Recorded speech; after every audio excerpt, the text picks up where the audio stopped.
સુરત શહેરના જુદા જુદા વિસ્તારમાં કેટલાક તબીબો ડિગ્રી વગર પ્રેક્ટિસ કરતા હોવાની બાતમી એસઓજીની ટીમને મળી હતી, જેથી એસઓજી પોલીસ ટીમે આરોગ્ય અધિકારીઓને સાથે રાખી તપાસ કરતા ડિંડોલી વિસ્તારમાં અલગ અલગ 3 જગ્યાએ ડિગ્રી વગર તબીબો પ્રેક્ટિસ કરતા ઝડપાઈ ગયા છે। શહેરના અલગ અલગ વિસ્તારમાં કેટલાક તબીબો ડિગ્રી વગર પ્રેક્ટિસ કરતા હોવાની બાતમી એસઓજીની ટીમને મળી છે। ટીમે જિલ્લા પંચાયતના આરોગ્ય અધિકારીઓને સાથે રાખી તપાસ કરતા ડિંડોલી વિસ્તારમાં અલગ અલગ 3 જગ્યાએ ડિગ્રી વગર તબીબો પ્રેક્ટિસ કરતા ઝડપાઈ ગયા છે।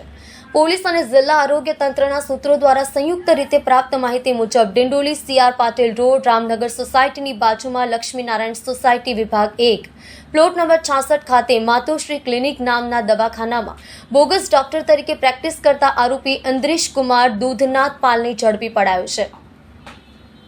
તેની ક્લિનિકમાંથી અલગ અલગ પ્રકારની દવાઓ, ઇન્જેક્શન, સિરપ મળી કુલ 12,626 તથા રોકડ 1.2 લાખ મળી કુલ 1.14 લાખની મત્તા કબજે કરાઈ હતી। આરોપીની પૂછપરછમાં તે ઉધના વિસ્તારની અલગ અલગ હોસ્પિટલોમાં કમ્પાઉન્ડર તરીકે નોકરી કરતો હતો અને ત્યાં ડોક્ટરની મદદમાં રહી દર્દીઓને દવા આપતો હતો, જેની સામાન્ય બીમારીમાં કઈ દવા, ઇન્જેક્શન્સ આપતા હતા તેની માહિતી હોવાથી તેણે હોસ્પિટલમાંથી નોકરી છોડી છેલ્લા 5 વર્ષથી આ ક્લિનિક ચાલુ કરી હતી।